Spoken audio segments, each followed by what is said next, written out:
India की number 1 choice Bharat matrimony. 40% जमीन उनके पास है। उनके पास ऐसे हथियार हैं जो पाकिस्तान की आर्मी के पास भी नहीं है। हम उनका मुकाबला कैसे कर सकते हैं?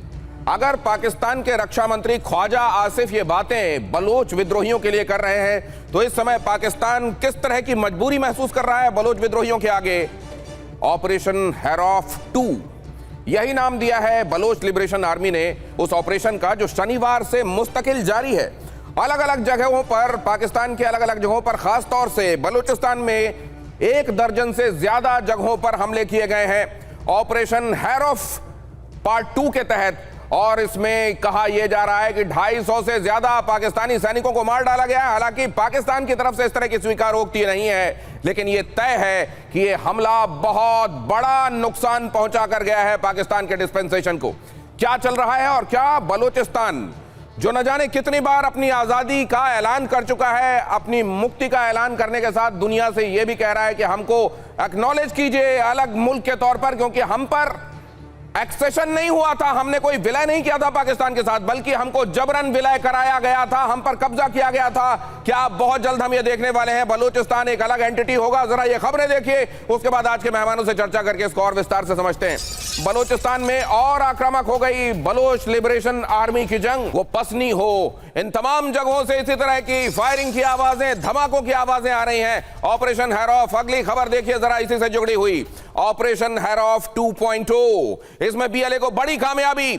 नुस्की एक इलाका है, नुस्की के बड़े इलाके में बलोच लड़ाकों का कब्जा हो गया है। नुस्की का एक बहुत बड़ा इलाका है जहां पर कब्जा कर लिया है। अब विद्रोहियों ने आरपीजी से पाकिस्तानी पोस्ट पर अटैक, रॉकेट प्रोपेल गन, देखिए जरा, यहां 9 पाकिस्तानी पोस्ट तबाह करने का दावा। यहां पर 9 पाकिस्तानी पोस्ट को तबाह कर दिया गया। ये देखिए जरा, ये आवाज सुनिए और इनके हौसलों को भी महसूस कीजिए। इनके हौसलों के बारे में जब मैं कह रहा हूं तो आपको यह समझना पड़ेगा, 40,000 से ज्यादा लोग लापता हैं बलोचों के। 1 साल के भीतर 90,000 छोटे बड़े ऑपरेशन सेना ने किए हैं यहां। क्या किसी भी सूरत में सेना यह कह सकती है या पाकिस्तान की मशीनरी यह कह सकती है कि उनके अपने नागरिक हैं जिनके ऊपर यह कार्रवाई की जा रही है?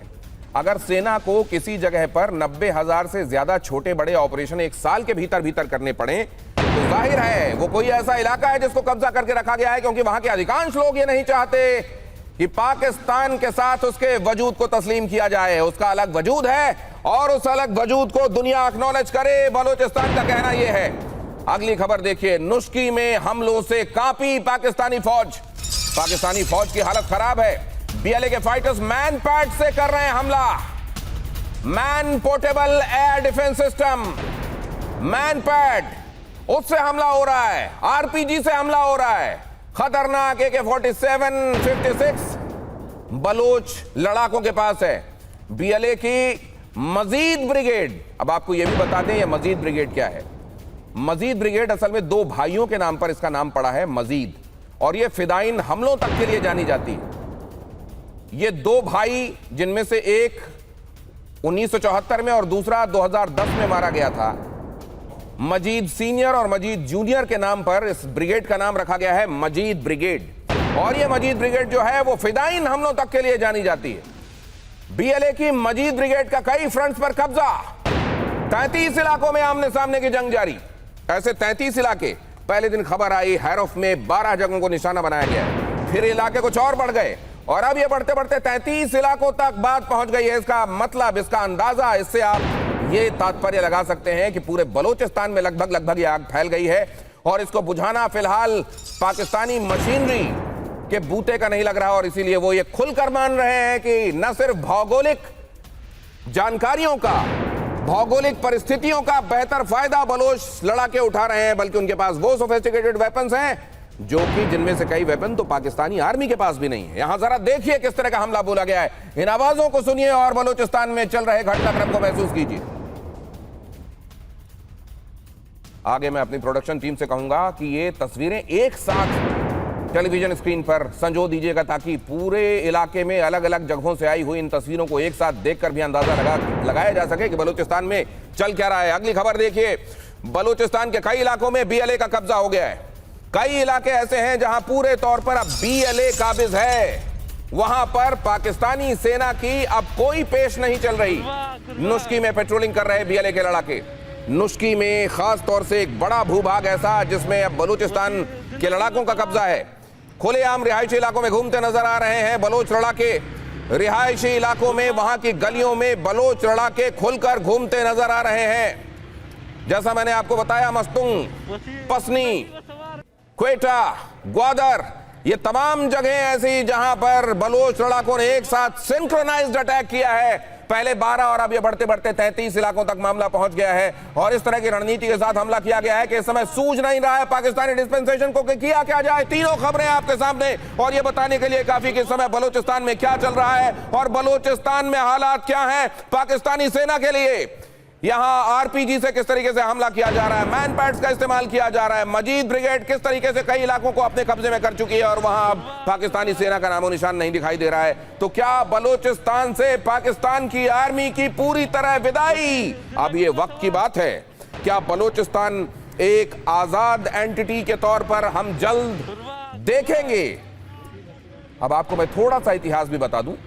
बलूचिस्तान के तमाम लोग ये कहते हैं कि जिन्ना के साथ बलूचिस्तान के पाकिस्तान में विलय के जो दस्तावेज दिखाए जाते हैं वो निहायत फर्जी दस्तावेज हैं, क्योंकि उसमें जिन्ना के दस्तखत जिस डेट के हैं उसी डेट में उस समय के बलोच राजा के दस्तखत नहीं हैं। बलोच राजा के दस्तखत बाद में लिए गए और बलोच राजा को 14 सालों तक नजरबंद करके रखा गया। इसका मतलब कि जबरन दबाव डालकर बलोच राजा से साइन करवाए गए और इसीलिए कहा जाता है कि ये जो एक्सेशन हुआ था बलूचिस्तान का पाकिस्तान में वो लेजिटिमेट नहीं था और इसीलिए क्योंकि वहां की भावनाओं के अनुरूप ये एक्सेशन नहीं था, आज बलोच लड़ाके इस बात को एक मजबूत इबारत के तौर पर लिख देना चाहते हैं कि पाकिस्तान हमारा मालिक नहीं है, हम खुद मुख्तार हैं, हम सॉवरेन कंट्री हैं। बलूचिस्तान यह घोषणा करने के लिए बेताब। मेजर जनरल संजय मिस्टन हमारे साथ जुड़ रहे हैं आज की इस चर्चा में। संजय भारद्वाज साहब जो कि विदेश मामलों के जानकार हैं, आज की शाम हमारे साथ इस चर्चा में शामिल हो रहे हैं।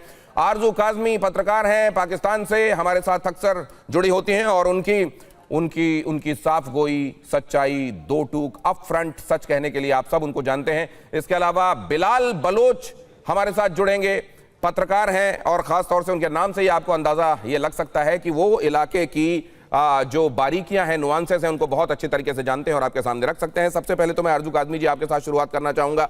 क्या इस समय आपके पास इंफॉर्मेशन के अकाउंट्स हैं, क्या चल रहा है बलूचिस्तान में?